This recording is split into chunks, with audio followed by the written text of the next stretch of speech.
Preparation कर रहे हैं। उसके चलते हमने अपना जो पहला सेगमेंट है वो ज्योग्राफी स्टार्ट किया है। उसमें भी हमने जो फिजिकल ज्योग्राफी है उसका मॉर्फोलॉजी का टॉपिक लगभग हमने कंप्लीट कर दिया है। आज शायद लास्ट टॉपिक बचा हुआ है जिसे हमें कंप्लीट करना है। काफ़ी दिनों से क्लासेस नहीं हो पाई थी, घर पर कुछ मेडिकल कंडीशन आ गई थी। फिर उसके बाद में नवरात्रि का जो पर्व था, साथ ही साथ जो म्यूज़िक साउंड चल रहे थे, इस कारण से थोड़ा-सा क्लासेस नहीं हो पाई थी।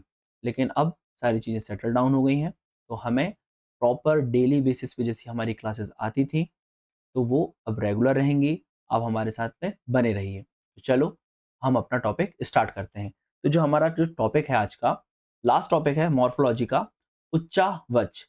हमने इसके पहले की इससे जो चीज़ें रिलेटेड हैं, वो लगभग-लगभग चीज़ें कंप्लीट कर ली हैं, है ना? तो इसमें हमें थोड़ा छोटा-सा कांसेप्ट है, 10 से 20 मिनट में हमें ये कंप्लीट हो जाएगा ये वाला टॉपिक। और प्रीलिम्स के अगर यदि हम पॉइंट ऑफ व्यू से देखें, तो हमारा इम्पोर्टेंट हो जाता है टॉपिक, है ना? तो चलो, सबसे पहले तो जो उच्चावच है, या जिसे हम इंग्लिश में कहते हैं रिलीफ। कई स्टूडेंट्स ऐसे होंगे जो इंग्लिश मीडियम के होंगे, तो उनको दिक्कत हो सकती है कि ये कैसा वर्ड है उच्चावच।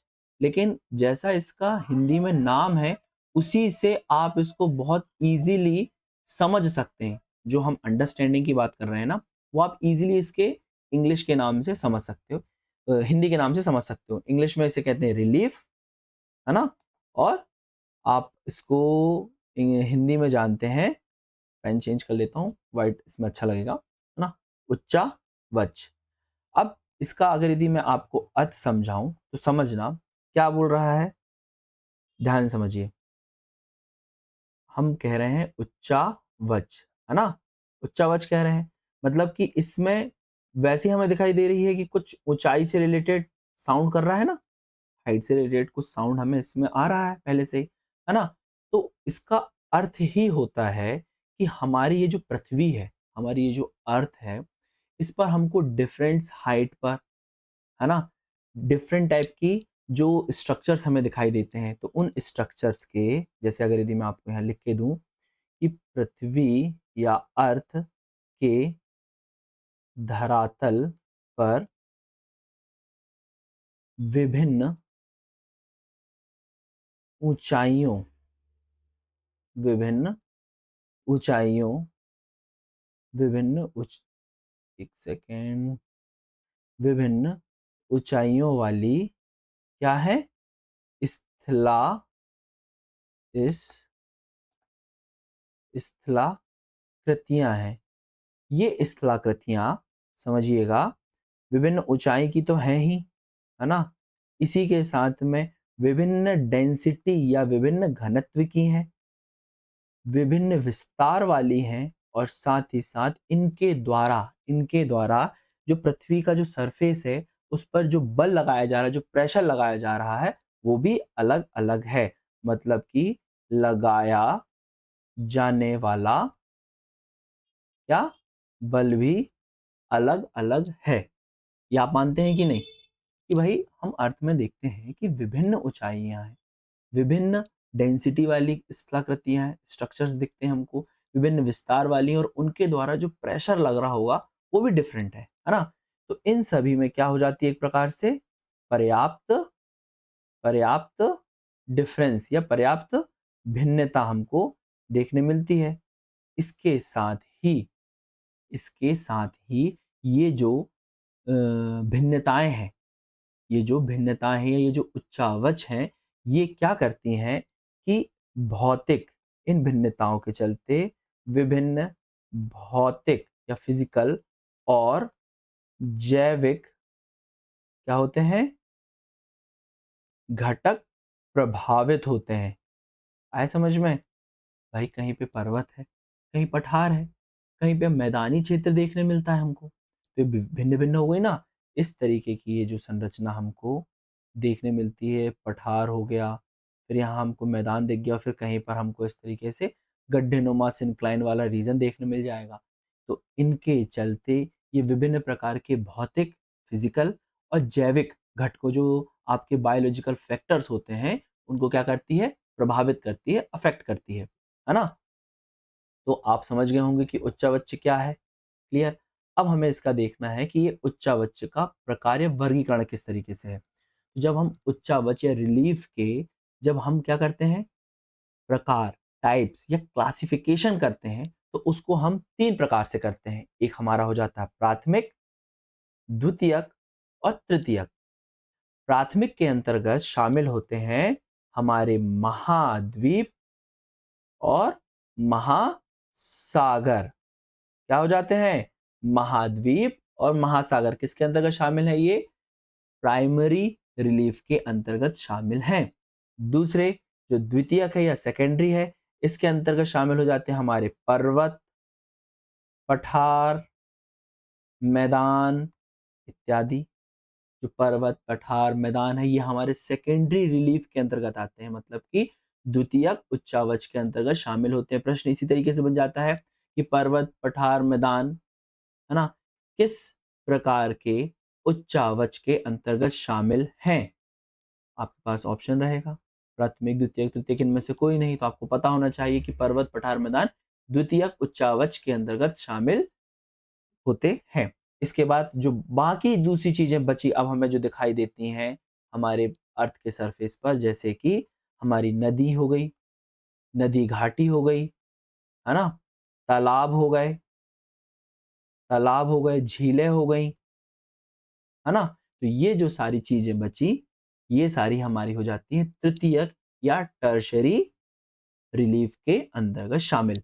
यूपीएससी हो या प्रीलिम्स, आपका स्टेट पीसीएस, किसी में भी है, मुख्य रूप से पहले तो ये जो प्रारंभिक जानकारी है जिसे हम बेसिक नॉलेज कहते हैं, वो मोस्टली पूछ लिया जाता है कि महाद्वीप और महासागर किस उच्चावच के अंतर्गत शामिल होने वाले रिलीफ हैं। तो वो प्राइमरी के अंतर्गत शामिल होते हैं। चलिए, मैं उम्मीद करता हूँ ये चीजें आपको बहुत इजीली, कुछ नहीं था इसमें, समझ में आ गई होंगी। अब ये जो फैक्टर्स हम देख रहे हैं, महाद्वीप, महासागर, पर्वत, पठार, मैदान, नदी, घाटी, तालाब, झीलें, आप समझ रहे हो जो हमने यहाँ पर आपसे चर्चा की मीनिंग में, कि ये भौतिक और जैविक घटकों को प्रभावित करते हैं ना। किस तरीके से? भाई, अगर यदि हम अपने इंडिया का ही एग्जाम्पल ले लेते हैं, ठीक है, ये हमारा इंडिया है, ये हमारे इंडिया है, तो इस वाली जगह पर आप सभी को पता है इसकी अवस्थिति है, हिमालय पर्वत की अवस्थिति है इस तरीके से, है ना।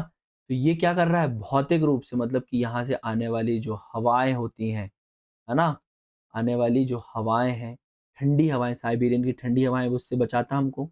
अब भौतिक घटक के साथ साथ में, अगर यदि वहां पर हिमालय पर्वत नहीं होता तो क्या होता? वहाँ साइबेरियन की जो ठंडी हवाएं हैं, वो यहाँ के जैविक घटकों को प्रभावित करती है। मतलब कि आज हम यहाँ पर देखते हैं कि कुछ स्थान पर जो जीवन संभव हो पाया है, वो संभव नहीं हो पाता। साथ ही साथ इसके साथ में ये हिमालय पर्वत जो है, एक प्रकार का जो द्वितीयक उच्चावच है, जिसे हम द्वितीयक उच्चावच कह सकते हैं अब सीधे, द्वितीयक उच्चावच है, कहीं ना कहीं अन्य देशों के साथ में हमारी सीमाओं का भी निर्धारण कर रहा है। समझ पा रहे हैं ना भाई? यहाँ पर चाइना है, इस हिस्से पे चाइना है, यहाँ पर हमारा म्यांमार है, और यहाँ आप देखोगे अराकान योमा की जो पहाड़ियां हैं, वो भी हिमालय पर्वत का ही विस्तृत पार्ट है ना। वो हमारा म्यांमार से अलग कर देता है। ओके, यहाँ पर हमारा जो चाइना है, इससे हमको अलग कर देता है। तो इस तरीके से ये उच्चावच हमें प्रभावित करते हैं। क्लियर हो गया? चलिए, अब इन उच्चावच में हमें देखना है भूसन्नति को। थोड़ा सा छोटा सा कंसेप्ट है भूसन्नति, क्योंकि अभी तक हमने जितने भी टॉपिक पढ़े, हमने बीच बीच में कहीं ना कहीं भूसन्नति वर्ड का यूज किया है। और मैंने आपसे कहा था कि जितने भी वर्ड मैं यूज कर रहा हूं, उनको आपको मैं समझाऊंगा। कोई भी ऐसे शब्द जो मैंने यूज किए हैं, वो बिना समझाए हम आगे नहीं बढ़ेंगे। तो ये जो जियोसिंक्लाइन या भूसन्नति वर्ड है, कई जगह प्लेट टेक्टोनिक्स में हमने यूज किया है, और भी दूसरी जगह पर हमने इसको यूज किया है। तो उसको आज हम क्लियर कर लेते हैं कि ये भूसन्नति है क्या। ठीक है, समझिए। जैसे कि भूसन्नति नाम ही है, फिर वही, सबसे पहले कोई भी टॉपिक स्टार्ट करना, आप अपने स्तर पर भी दूसरे जो सब्जेक्ट्स आप पढ़ते हो, सबसे पहले आप उस वर्ड को ना तोड़ो। जब आप वर्ड को तोड़ोगे तो आपको ना आधा मीनिंग वहीं से समझ में आ जाएगा। उसके बाद आप उसकी डेफिनेशन पढ़ो, परिभाषा पढ़ो, वो तो आपको बाद में, लेकिन जब आप वर्ड से क्या समझ पा रहे हो वो कोशिश किया करो, है ना? जैसे कि भू सन्नति, भू का अर्थ तो आपको समझ में आया ही है। इंग्लिश में आप देखोगे जियो का अर्थ क्या हो जाता है? पृथ्वी, है ना? या धरातल, आप ले सकते हो ना? साथ ही साथ सिनक्लाइन तोड़ दिया मैंने। सिन का मतलब क्या होता है? सिंक्लाइन जो लिखा है, तो सिंक का मतलब क्या होता है? गड्ढा होता है। सिंक का मतलब क्या होता है? गड्ढा। आपके घर पे ये जो किचन बना होता है, किचन में आप क्या बोलते हैं? सिंक में बर्तन रख दो या सिंक में बर्तन रखें, तो उसका शेप किस तरीके से रहता है? ऐसी गड्ढीनुमा संरचना होता है। कभी देखा किसी के यहाँ ऐसा हो कि जो उसका गड्ढा वो नीचे हो और ऊपर उभार वाला शेप हो? नहीं ना। शेप किस तरीके से रहता है? इस तरीके से ही रहता है ये। इस तरीके से सिंक होता है, यहाँ नल लगा होता है आपका, है ना? तो आप यहाँ से भी कनेक्ट कर सकते हो। भूलने वाली चीज है नहीं, या रटने वाली कोई चीज नहीं है। ठीक है, तो ये हो गया हमारा क्या? आप सिंक का मतलब हो जाएगा क्या? गड्ढा। तो अर्थात पृथ्वी पर बनी हुई गड्ढे नुमा संरचना, जिसमें अब इसमें साथ में अब जो हमारा सन्नति है, भू सन्नति, इसमें और भी कौन कौन सी चीजें आ रही हैं आप देखिएगा। इस तरीके से ये संरचना होती है ना?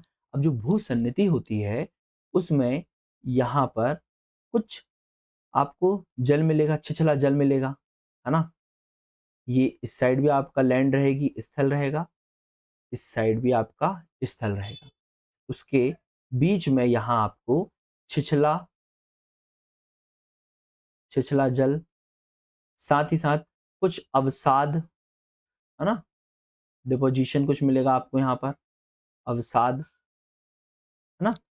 तो जब यहाँ पर ये जो क्षेत्र है, ये गड्ढानुमा संरचना है, ये अपने आसपास से या नदियों के द्वारा, किसी के भी द्वारा ये जो अवसाद को लेकर आता है, ये जो अवसाद हैं, अवसादों का जमाव हो रहा है ना?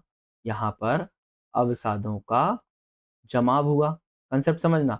अवसाद का जमाव होने के साथ साथ ये क्या होगा? जैसे जैसे जमाव होते जाएगा, तो जो भूसन्नति की जो तली है ना, ये ये जो भूसन्नति की तली, ये वाला हिस्सा है, नीचे वाला हिस्सा, ये भूसन्नति की जो तली है, इस पर क्या होगा?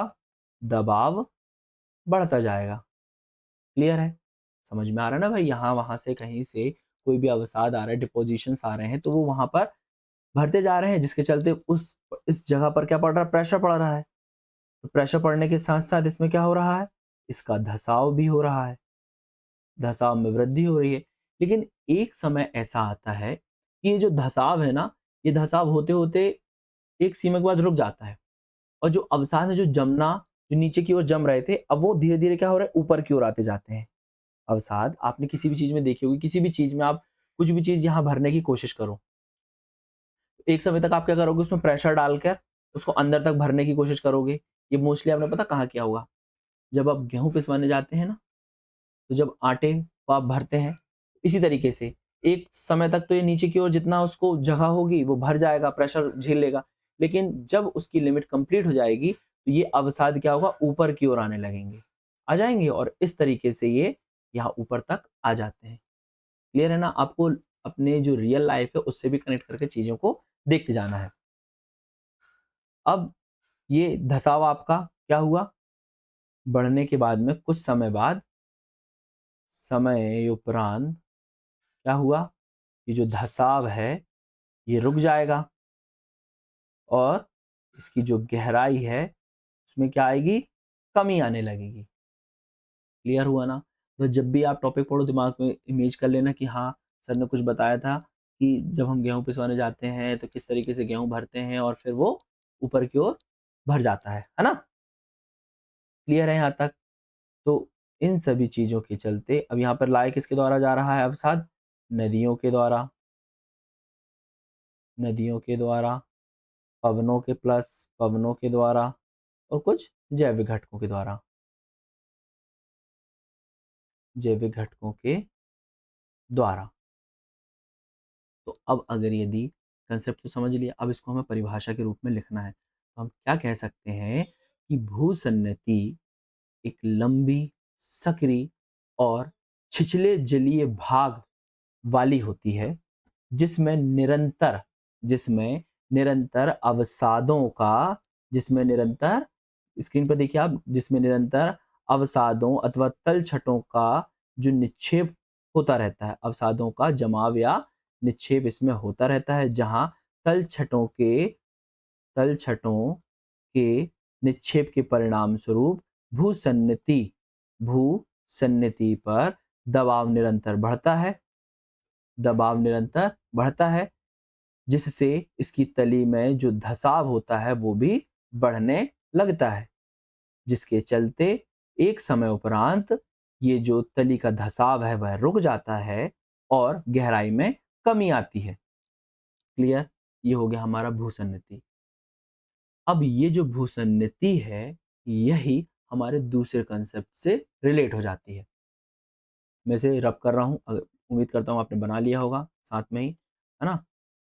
इसे देखिए, अब क्या हुआ, हम यहाँ तक पहुँच गए हैं कि ये जो हमारी भूसन्निधि थी, कुछ छिछला जल था, यहाँ पर अवसाद इकट्ठे हो गए थे। अब ये अवसाद धीरे धीरे धीरे करके इस तरीके से धसाव कम हो गया, रुक गया और ऊपर की ओर आने लगा। यहाँ पर भी लैंड था और यहाँ पर भी लैंड था, है ना? जब कभी ऐसी स्थिति बनती है कि इन दोनों स्थल खंडों की ओर से जब प्रेशर पड़ता है, या जिसे हम क्या पहले पढ़ चुके हैं, संपीडनात्मक बल, कंप्रेशनल फोर्स जब पड़ता है, तो ये जो भूसन्निधि वाला हिस्सा है, इसमें जो अवसाद थे, इन पर प्रेशर पड़ने के चलते फोल्ड पड़ने लगते हैं। आया समझ में? इस तरीके से फोल्ड पड़ने लगेंगे। आया समझ में कि किस तरीके से यहाँ पर फोल्डेड माउंटेन्स का निर्माण हो जाता है। तो भूसन्निधि, इसीलिए भाई जहां जहां भूसन्निधि होगी, क्योंकि भूसन्निधि के लिए क्या चाहिए, भूसन्निधि के लिए जो उसके मेन कैरेक्टरिस्टिक्स हैं, वो दो ओर से भाई लैंड से घिरा हो, पहली चीज। दूसरी चीज, थोड़ा जलीय भाग हो, है ना, और अवसादों से भरा हुआ हो। क्लियर? काफी लंबी सक्रिय संरचना हो। फिर जब इन स्थल खंडों या लैंड के बीच में कंप्रेशनल फोर्स पड़ता है, तो ये जो अवसाद होते हैं ये किस रूप में, फोल्ड के रूप में, या फोल्डेड फोल्डेड माउंटेन्स के रूप में संरचना का निर्माण कर लेते हैं। क्लियर है? फिर वही सबसे बेस्ट एग्जाम्पल कौन सा, हमारे हिमालय पर्वत का। देखिएगा, ये इस तरीके से हमारा हिमालय पर्वत इंडियन है ना, इंडियन प्लेट। और यहाँ पर हम देखेंगे अपनी यूरेशियन प्लेट थी। ठीक है? क्या थी? यूरेशियन प्लेट थी। और इन दोनों के बीच पर था एक टेथिस सागर, टेथिस सागर। ठीक है? इस तरीके से संरचना थी। जब हमारी इंडियन प्लेट नॉर्थ की ओर शिफ्ट हो रही थी, ठीक है, नॉर्थ की ओर शिफ्ट हो रही थी, तो बीच में पड़ा तैतीस सागर। तैतीस सागर के बीच में पड़ने के कारण साथ ही साथ इसमें बहुत अवसाद भी थे, है ना, अवसाद युक्त थी ये, अवसाद से भरी हुई थी। कई वर्षों में ऐसी घटना बनी थी कि यहाँ पर अवसादों का जमाव इस तरीके से हो गया था। तो जब इस तरीके से यहाँ यूरेशियन प्लेट और यहाँ से हमारी इंडियन प्लेट, ये दो स्थलखंड हो गए, कंपैरिजन करते जाइए, ये दो स्थलखंड हो गए, बीच में यहाँ पर गड्ढेनुमा संरचना है जिसमें छिछला जल है, अवसाद युक्त है। जब इंडियन प्लेट नॉर्थ की ओर शिफ्ट हुई, तो ये जो अवसाद थे, ये जो अवसाद थे, ये डिपोजिशन था, ये कन्वर्ट हो गया किस पर, ये कन्वर्ट हो जाता है हमारे हिमालय पर्वत के रूप में। ये इसका निर्माण हो गया हिमालयास का। क्लियर है? तो हमारा जो कंसेप्ट था वो हमारा रियल वर्ल्ड में दिखाई दे देता है, खास करके हमारे जो इंडिया का हिमालय पर्वत है उसमें हमें ये चीजें देखने मिल जाती हैं। कंसेप्ट को एग्जाम्पल के साथ हमने क्या किया, उसका एग्जाम्पल दिख गया हिमालय। तो आप पूरा लिख सकते हैं इजीली कि भैया टेथिस जो भूसन्नति, हमारी भूसन्नति जियोसिंक्लाइन है, उसमें क्या क्या चीजें हैं और उसका एग्जाम्पल हमें हिमालय पर्वत में किस तरीके से देखने मिल जाता है। क्लियर है? अब कुछ जो चीजें होती हैं ये अपना भूसन्नति से रिलेटेड, वो भी आप देख लीजिए और अपन इसके साथ में ही इस टॉपिक को कंप्लीट करते हैं। थोड़ा-सा कुछ उसमें टर्मिनोलॉजी को लेकर के शब्द हैं, वो आप समझ लेंगे, तो अच्छा हुआ हमने इतना सब डीप में पढ़ा ही है, तो इतना और सही। देखिए, इस तरीके से संरचना होती है ना, कि ये जो अग्र हिस्सा है ना यहाँ पर, ये वाला हिस्सा, ये जो मैंने आपको माउंटेन्स जैसी संरचना बनाई है, इसको अगर यदि मैं फिर से बना दूँ, बहुत अच्छे से आप क्लियर हो जाएगा। देखिए, ये इस तरीके से ये संरचना है, ठीक? ये हो गया हमारा लैंड, ये भी है हमारा लैंड, 2 ओर से लैंड से घिरा है। साथ ही साथ कुछ थोड़ा बहुत जल है और यहाँ पर अवसाद तो भरे हुए हैं, ठीक ना? उन अवसादों में भी जो एकदम लैंड के, या हम बोलें कि ये अगर यदि जल रहा होगा, तो जल जल के ये जो तट रहा होगा, इस तट के पास में ये जो हिस्सा कहलाता है ना, ये कहलाता है अग्र प्रदेश। क्या कहलाता है? फ्रंट हिस्सा, अग्र प्रदेश, ठीक है? और जैसे-जैसे हम इसके मध्य में जाएँगे, तो ये वाला जो हिस्सा कहला जाता है, ये हो जाता है हमारा मध्य प्रदेश। आया समझ में? अब आप लॉजिकली बताओ, जब 2 ओर से यहाँ से प्रेशर पड़ेगा, दोनों ओर से प्रेशर लग रहा है, जब ये प्रेशर पड़ रहा है, तो यहाँ पर तो ज़्यादा प्रेशर पड़ा ना, ये जो अग्र प्रदेश था, यहाँ पर बहुत ज़्यादा प्रेशर पड़ा। तो जब यहाँ ज़्यादा प्रेशर पड़ेगा, तो यहाँ पर निर्माण हो जाएगा किसका? माउंटेन्स का। आया समझ में? इस तरीके से। और चूँकि जो मध्य प्रदेश है, ये जो मध्य का प्रदेश, मध्य प्रदेश नहीं, मध्य का जो लैंड है, यहाँ पर चूँकि प्रेशर इन अग्र प्रदेशों की अपेक्षा कम है, तो यहाँ पर किस चीज़ का निर्माण हो जाएगा? यहाँ पर तो माउंटेन्स का हो गया, यहाँ पर हो जाएगा पठार का निर्माण। अग्र प्रदेश पर पठारों जैसी संरचनाएँ हमें देखने मिल जाती हैं। फिर वही बात, सर आपने बता तो दिया, क्या इसका एग्ज़ाम्पल है? जी हाँ, एग्ज़ाम्पल है। जब हम अपने इंडियन प्लेट और यूरेशियन प्लेट की टक्कर देखते हैं, तो हमको उत्तर की ओर कुनलुन शाह और तिएन शाह जैसे पर्वतों का निर्माण देखने मिलता है, और जो दक्षिण साइड है, हमें किसका निर्माण मिल जाता है? अगर यदि मैं इसको नॉर्थ मानूँ और इसको साउथ मानूँ, तो यहाँ हमको कुल-नुन-शान, कुन-लुन-शान और तिएन-शान, तिएन-शान जैसे पर्वतों का निर्माण, और साउथ में हमारा हिमालय, हिमालय जो पर्वत है, इसका निर्माण देखने मिल जाता है। और ये जो बीच का हिस्सा है, जिसे हमने क्या कहा है? पठारी संरचना है। इसे हम किस नाम से जानते हैं आज? तिब्बत का पठार। किस नाम से जानते हैं? तिब्बत का पठार। तो आप समझ पा रहे हैं कि किस तरीके से इन स्थलाकृतियों का निर्माण वैश्विक स्तर पर हमें देखने मिलता है। क्लियर है? आया मज़ा आपको कंसेप्ट समझ के, है ना? तो आपने देखा किस तरीके से यहाँ पठारों का निर्माण बीच में क्यों हो पा रहा है? क्योंकि प्रेशर वहाँ कम पड़ रहा है ना? और पर्वतों का निर्माण आंध्र प्रदेश पर हो रहा है, क्योंकि वहाँ प्रेशर ज़्यादा पड़ रहा है। आ रहा है समझ में? क्लियर है? तो ये सारी चीज़ें आपकी हो गई किससे संबंधित? भू-सन्नति से संबंधित विथ एग्ज़ाम्पल। अब हम देख लेते हैं, अभी जो भी हमने मॉर्फोलॉजी में टॉपिक्स पढ़े हैं ना, इन में जो पर्वतों से संबंधित, पर्वतों के निर्माण प्रीलिम्स से पूछ लिया जाता है कि उससे संबंधित जो सिद्धांत है, उसका प्रतिपादक कौन है? तो ये सिंपल सा याद करने वाली चीज़ें हैं, लिस्ट मैंने बना दी है। भाई देखिए, बुक्स में तो और भी ज़्यादा होंगी, डिफरेंट बुक्स आप देखेंगे तो उसमें बहुत सारी लिस्ट बनी होंगी, लेकिन इस क्लास को आपने देखा है, तो जितनी चीज़ें आप पढ़ कर आए हैं, बस उसको आप मैंने एक जगह लिस्ट में लिख दिया है, बस, है ना? तो कम से कम उतनी तो याद रहे, हो सकता है 4 ऑप्शन में से आप 2 इसी लिस्ट से हों, तो बाकी 2 आपके वैसे ही अलग हो जाएँगे, है ना? उसको देख लेते हैं। ये जो भू-सन्नति का जो सिद्धांत मैंने, हाँ, ये जो सिद्धांत है ना, ये सिद्धांत मैं ये बताना भूल गया, सॉरी। ये जो सिद्धांत है कि इस तरीके से धँसाव जो हो रहा है, फिर ये धीरे-धीरे ऊपर की ओर धँसाव रुकने के बाद गहराई कम हो जाती है और अवसाद ऊपर की ओर जमने लगते हैं। और ये आंध्र प्रदेश का जो कांसेप्ट है, मध्य प्रदेश का कांसेप्ट है, ये पूरा, ये जो थ्योरी है, ये जो सिद्धांत है, ये सिद्धांत दिया है कोबर, कोबर महोदय द्वारा। कोबर महोदय के द्वारा दिया गया है। साथ ही साथ इसमें एक चीज़ और समझिए कि ये वो जो कांसेप्ट है, ये कांसेप्ट ये बताने में तो बहुत अच्छे से आपको स्पष्ट कर दे रहा है कि किस तरीके से हिमालय पर्वत और वहाँ जब हम अफ्रीका और यूरेशियन प्लेट की जो टक्कर देखेंगे, आल्प्स पर्वत का जो निर्माण हमें देखने मिलता है, क्योंकि वहाँ पर भी सागर है। वही तैतीस सागर वहाँ पर भी है, लेकिन चूँकि वहाँ प्रेशर इतना ज़्यादा नहीं था कि वो दोनों एक-दूसरे से टच हो जाएँ या सबमर्ज हो जाएँ, है ना? इस तरीके से वहाँ पर प्रेशर नहीं था, इसलिए आज भी वहाँ हमें भूमध्य सागर देखने मिलता है। वो भी जो हिस्सा है वो तैतीस सागर का ही हिस्सा है, जो भूमध्य सागर है ना? तो वहाँ पर वो आज भी अवस्थित है। लेकिन भारतीय प्लेट और यूरेशियन प्लेट की टक्कर के कारण वहाँ प्रेशर इतना ज़्यादा था, चूँकि जो हमारी इंडियन प्लेट थी, वो ज़्यादा हैवी थी, तो उसने पूरी तरीके से वहाँ पर जो सागर की जो संरचना थी उसको अलग कर दिया था, है ना? तो वहाँ पर भी आल्प्स पर्वत जो हमें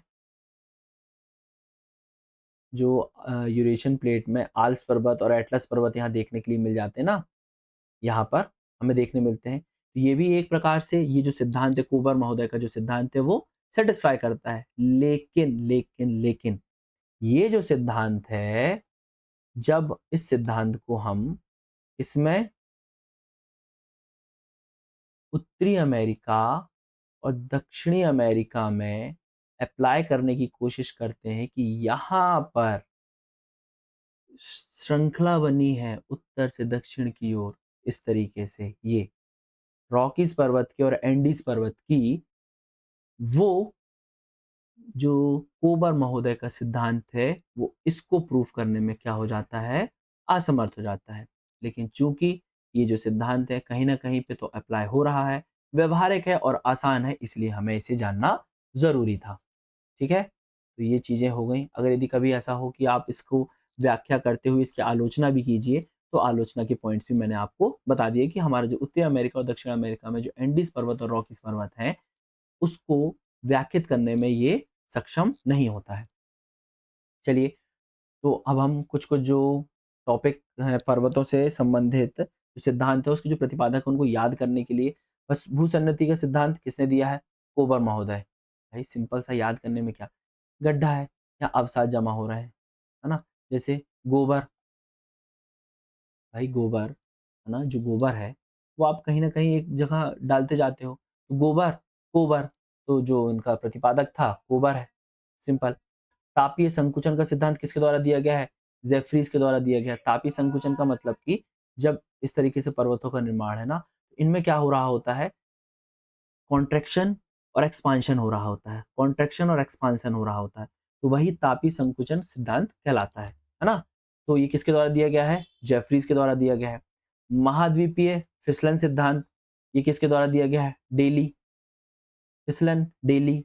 महाद्वीप विस्थापन सिद्धांत तो आप सभी को पता है, याद हो गया होगा आपको, वैगनर के द्वारा। संवहन तरंग सिद्धांत कई जगह यूज हुआ है, होम्स के द्वारा, ऑर्थर होम्स। रेडियो एक्टिव सिद्धांत किसके द्वारा दिया गया है?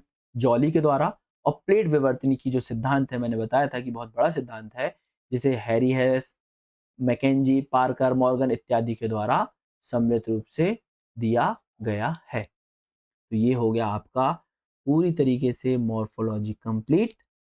अब हम नेक्स्ट क्लास में इंटर कर जाएंगे क्लाइमेटोलॉजी पर। तो मेरे साथ बने रहिए। क्लाइमेटोलॉजी में बहुत मजा आने वाला है। ये जो सारे हमने कंसेप्ट अपनी फिजिकल ज्योग्राफी के मॉर्फोलॉजी के टॉपिक में समझे हैं, हमें पूरे वहाँ अप्लाई होंगे। साथ में कुछ नए नए कंसेप्ट भी हमें सीखने के लिए मिलेंगे और हमारी जो तैयारी है वो मजबूत होगी, है ना? तो अगर यदि आपको वीडियो पसंद आई हो तो इसे ज़रूर से लाइक कीजिए, अपने फ्रेंड्स के साथ में शेयर कीजिए ताकि उनका भी भला हो, और चैनल को सब्सक्राइब करना ना भूलें। Thank you.